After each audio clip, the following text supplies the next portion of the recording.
दोस्तों, यूपीएससी की तैयारी तो हर युवा करना चाहता है, लेकिन क्या आपको पता है कि इस परीक्षा में सफलता की क्या दर है? तो अगर आप भी यूपीएससी की तैयारी में बेरोजगार हैं, तो ये वीडियो आपको चौंका सकती है। देश में बेरोजगारी का स्तर साल दर साल बढ़ता ही जा रहा है। इसके पीछे सबके अपने अपने तर्क नजर आते हैं। वहीं दूसरी ओर नौजवानों में सरकारी नौकरी के पीछे भागने की होड़ में और भी तेजी देखने को मिली है। आंकड़े बताते हैं कि दिसंबर 2021 तक भारत में बेरोजगार लोगों की संख्या 5.31 करोड़ से अधिक रही है, जिनमें महिलाओं की संख्या 1.7 करोड़ है।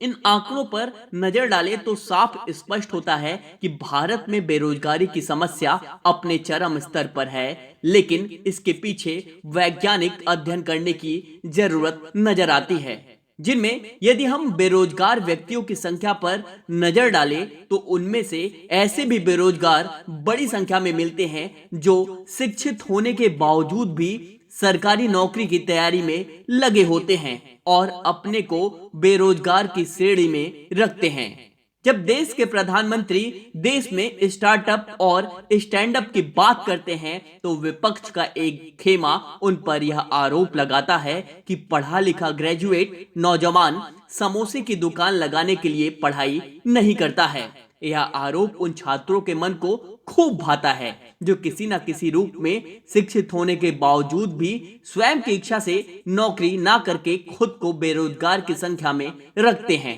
और सरकारी नौकरी की चाहत में देश की अर्थव्यवस्था में अपना योगदान नहीं देते हैं।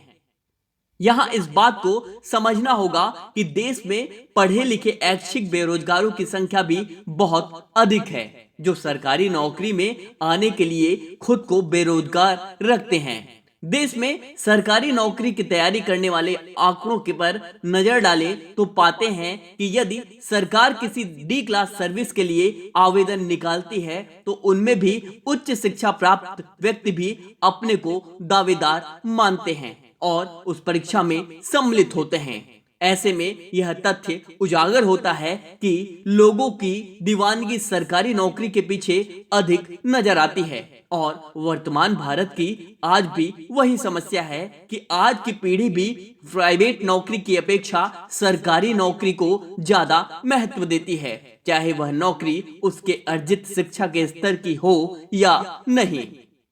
कुल मिलाकर यह कहा जा सकता है कि भारत में भले ही प्राइवेट सेक्टर कितना भी विकास क्यों न कर ले, लेकिन लोगों को सरकारी नौकरी ही महान लगती है। हालांकि भारत में बेरोजगारी की समस्या एक जटिल समस्या जरूर है जिसे नकारा नहीं जा सकता और सरकारी एजेंसियों का डाटा यह बताता है कि भारत में लगातार यूपीएससी, एसएससी, बैंकिंग और पब्लिक सेक्टर में नौकरियां कम हो रही हैं और वहीं एक आंकड़ा यह भी बताता है कि भारत में लगभग 47 करोड़ लोग किसी न किसी रूप में नौकरी में लगे हुए हैं, जिनमें से मात्र 3.5% लोग सरकारी नौकरियों में हैं। ऐसे में सरकार को भी प्राइवेट और सरकारी दोनों क्षेत्रों में नौकरी सृजन करनी होगी ताकि बेरोजगारी के स्तर को कम किया जा सके और देश विकसित राष्ट्र की श्रेणी में अग्रसर हो। वहीं दूसरी ओर आग लोगों को अपनी मानसिकता में परिवर्तन जरूर लाना होगा और भारत को एक विकसित देश की श्रेणी में ले जाने के लिए प्राइवेट संस्थानों में भी अपनी भागीदारी देनी होगी।